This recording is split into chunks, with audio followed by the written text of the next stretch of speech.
पर मंच से समस्त पदाधिकारीगण आप सभी के चरणों में से हृदय सेवा जोहार स्वीकार हो और समस्त ग्रामवासी और आसपास के क्षेत्रों से आए हुए समस्त ग्रामवासियां आप सभी के चरणों में से हृदय सेवा। हमारे समाज में बहुत से क्रांतिकारी नेता हुए, मंत्री हुए, मिनिस्टर हुए, लेकिन सभी को भगवान नहीं कहा गया, लेकिन बिरसा जी को भगवान कहा गया है।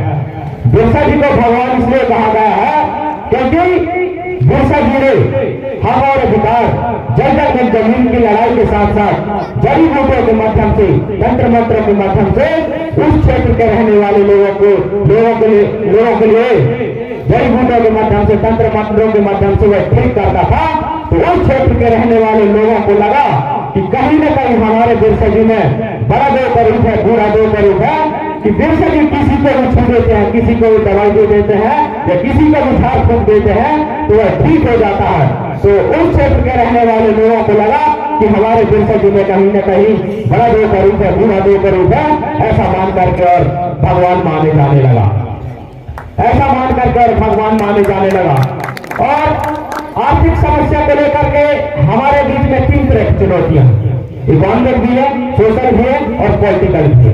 इकोनॉमिक चुनौतियों की सबसे बड़ी समस्या है कि हम मशीन के खिलाफ नहीं, मशीन हमारे जीवन को आसान बनाता है। जैसे मान लेते हैं कि आपके पास ट्रैक्टर है, आप लोग अन्न खनल है, एक उदाहरण देता हूं। मान लेते हैं कि आपके पास ट्रैक्टर है, जब आप ट्रैक्टर से खेत में जुताई करते हैं तो कम समय में जो है ज्यादा देर तक खेत में जुताई कर सकते हैं। तो आपने 10 मजदूर निकाल दिए, लेकिन जो 2 मजदूर रखे उनसे आप पहले 10 घंटा काम ले रहे थे, अब जो है 15 घंटा काम ले रहे हैं। तो आप मशीन का इस्तेमाल कीजिए, लेकिन टोटल मुनाफा जो आप कमा रहे हैं, टोटल मुनाफा जो आप कमा रहे हैं, तो उन 10 मजदूरों को भी रखिए। यदि आप उन 10 मजदूरों को भी नहीं रख रहे हैं तो काम का एक निश्चित समय तय कीजिए। और ऐसा कहा जाता है, साइंस बताता है कि हमारे लिए 24 घंटे होते हैं ना, 8 को 3 से गुणा करेंगे तो कितना होगा, 24 होगा। तो 8 घंटा काम का, 8 घंटा आराम का और 8 घंटा किसी भी चीज को क्रिएट करने के लिए, मनोरंजन के लिए, घूमने के लिए, ऐसा जो हमारा दिन बटा होना चाहिए। यदि कोई इंसान 16 घंटा काम करेगा तो आराम कब करेगा, परिवार में समय कब देगा, तो इससे जो है एम्प्लॉयमेंट बढ़ा है, रोजगार बढ़ा है। और दूसरा क्या हो रहा है कि इस तकनीक का समाज को फायदा मिलना चाहिए, लेकिन इसका फायदा जो कुछ मुट्ठी भर लोग उठा रहे हैं। जैसे मान लेते हैं कि आपने देखा होगा कि पहले टेलीफोन था, टेलीफोन से फिर क्या आया, मोबाइल आया। तो मोबाइल में जो कई सिम चलते थे, एयरटेल, आइडिया, वोडाफोन, रिलायंस, ऐसे करके जो है 4-5 सिम चलते थे। तो अब घटकर के कितने हो गए हैं, 2 सिम बचे हैं। तो तकनीक से लोगों को चॉइस बढ़ना चाहिए, लेकिन आप देख रहे हैं कि वो लगातार घट रहा है, वो लगातार क्या हो रहा है, घट रहा है। तो तकनीक से लोगों को चॉइस बढ़ना चाहिए, लेकिन वो लगातार क्या हो रहा है, घट रहा है। वो छोटे छोटे पूंजीपतियों को, छोटे छोटे उद्योग को, छोटे छोटे किसान को, छोटे छोटे मजदूरों को वो अपने अंदर निगल रहा है। जैसे आपके शहर में, आपके गांव में कोई सब्जी का धंधा करता है, फल का धंधा करता है, तो वो क्या करता है, जैसे लॉकडाउन लगा तो उसका रोजगार पानी चला गया, नोटबंदी हो तो उसका रोजगार पानी चला गया। वो क्या करता है, नगद लेकर मंडी जाता है, वहां से नगद लेकर लाकर वो बेचता है। तो बड़े बड़े पूंजीपतियों को तो कोई नुकसान नहीं हुआ, लेकिन जो छोटे छोटे बेरोजगार हैं, छोटे छोटे किसान हैं, छोटे छोटे मजदूर हैं, उनका नुकसान हुआ है। तो सरकार हम जैसे छोटे छोटे किसान, छोटे छोटे मजदूर, छोटे छोटे मजदूरों के लिए भी काम करे। यदि सभी लोगों को रोजगार न दे सके तो सरकार जो हमसे टैक्स कलेक्ट करती है उसकी प्रायोरिटी ये होनी चाहिए कि उसका एक भाग उन नौजवानों को दिया जाए ताकि वो अपना सम्मान पूर्वक जीवन जी सके। जैसे अभी देश का एक आंकड़ा आया है कि अंबानी जी प्रतिदिन 350 करोड़ से ज्यादा कमा रहे हैं प्रतिदिन, और दूसरी तरफ जो किसान मजदूर भूखमरी से, गरीबी से जूझ रहे हैं। ये ये साफ साफ दिखता है। मतलब इस देश में पैसे की कमी नहीं है, उत्पादन की कमी नहीं है, संसाधन की कमी नहीं, श्रम की कमी नहीं। मुख्य मुद्दा क्या है, वितरण का। यदि सरकार ईमानदारी से यदि वितरण करना शुरू कर दे तो इस गैप को बांटा जा सकता है, इस गैप को बांटा जा सकता है। और मरकाम दादाजी ने जो आंदोलन चलाया है उस आंदोलन का नाम है गोंडवाना गणतंत्र गोटो। गोंडवाना इस धरती का नाम है, गणतंत्र माने आप सभी लोगों पर आएगा तो कानून पास किया जाएगा। क्योंकि इस पर जपाल सिंह मुंडा ने कहा है कि मूल निवासियों को लोकतंत्र सिखाने की आवश्यकता नहीं है, उनसे लोकतंत्र सीखने की आवश्यकता है।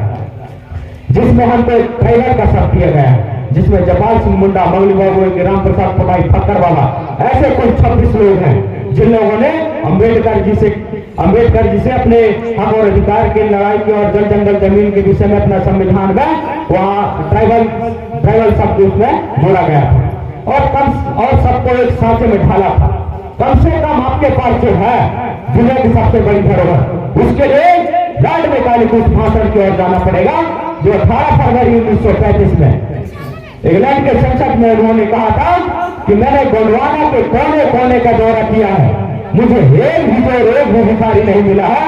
ऐसी संपन्नता देखी है मैंने, ऐसे आध्यात्मिक मूल देखे हैं मैंने कि मुझे नहीं लगता कि जब तक इनकी संस्कृति की पीठ की रीढ़ की हड्डी को तोड़ न दिया जाए तब तक ये सच्चा गुलाम नहीं बनेंगे।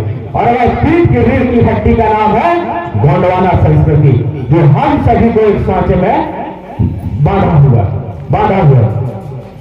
और हम जैसे युवाओं को पढ़ने के लिए क्यों कहा जाता है? तो हम जैसे युवा को पढ़ने के लिए इसलिए कहा जाता है क्योंकि युवा का संबंध आयु से नहीं होता, युवा एक अवस्था होता है। युवा का मतलब होता है अपने माँ के पैरों में भी चप्पल पहना सके, अपने बच्चों के पैरों में भी चप्पल पहना सके और अपने पिता का हाथ पकड़कर चल सके। एक हमारा अतीत जो हमारे माता पिता और दूसरा हमारा भविष्य जो कि संतान है। बीते हुए कल और आने वाले कल को जो आज प्रस्तुत कर देता है, ऐसे क्षमता वाले व्यक्ति को हम युवा कहते हैं। और हम जैसे युवा को जो दूसरे विचारधारा के लोग हम जैसे युवा को जो दबाने का प्रयास करते हैं, तो उनके लिए मैं 2 लाइन कहना चाहता हूं कि युवा जब बदलते हैं तो भूसाल आ जाता है, कि युवा जब बदलते हैं तो भूसाल आ जाता है, और हम जब बदलते हैं तूफान आ जाता है।